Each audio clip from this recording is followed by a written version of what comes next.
Black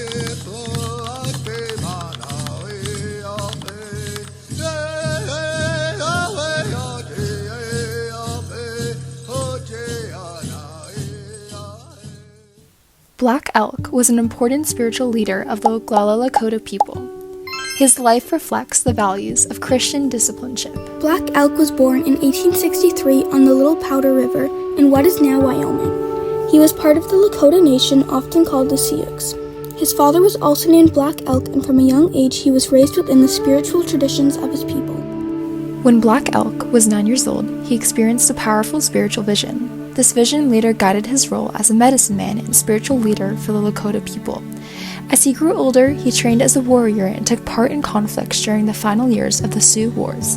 These wars were a series of conflicts between the United States Army and the Sioux tribes from 1854 to 1891. During this difficult time, the Lakota people faced many changes. Their traditional lands were taken and many were forced onto reservations. Black Elk's family at first refused to move to the reservation. Instead, they fled to Canada and joined the Lakota leader Sitting Bull and his followers. However, the winters were extremely harsh and food was scarce, so eventually they returned to the United States and settled again. Faith played a huge role in shaping Black Elk's life. Rather than keeping his spiritual beliefs private, he chose to serve his community.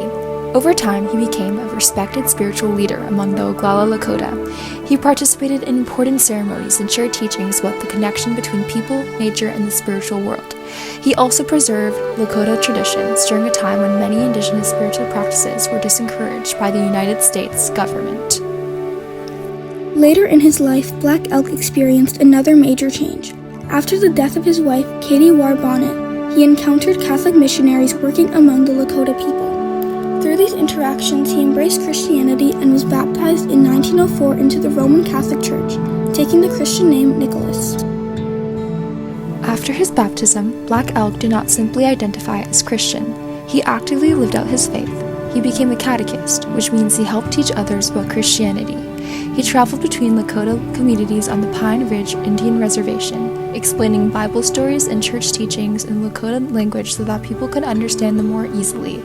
He also prepared both children and adults for sacraments like baptism and marriage. When priests were not present, he led prayers and religious gatherings. Sometimes he traveled long distances by horseback to reach families and teach them about faith.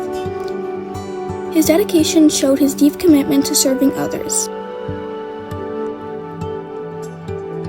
Black Elk also helped share his story with the writer John J. Nahart, which led to the famous book Black Elk Speaks.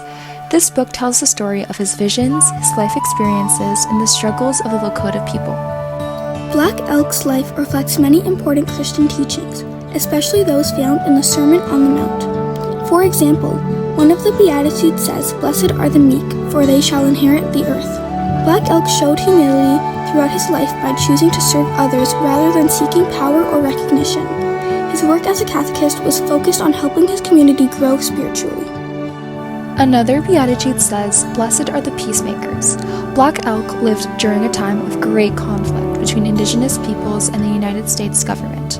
In his later life, he helped bring people together by explaining Christianity to Lakota communities while still respecting his people's traditions. In this way, he acted as a bridge between cultures.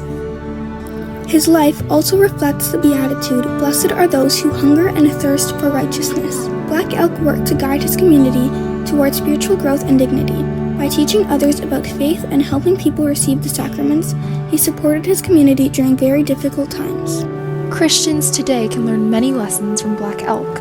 His life shows that faith is not only about belief, but also about action. He demonstrated love, humility, and service by dedicating his life to helping others. His story also reminds Christians about the importance of respecting different cultures and working toward understanding rather than division. Thank you for listening.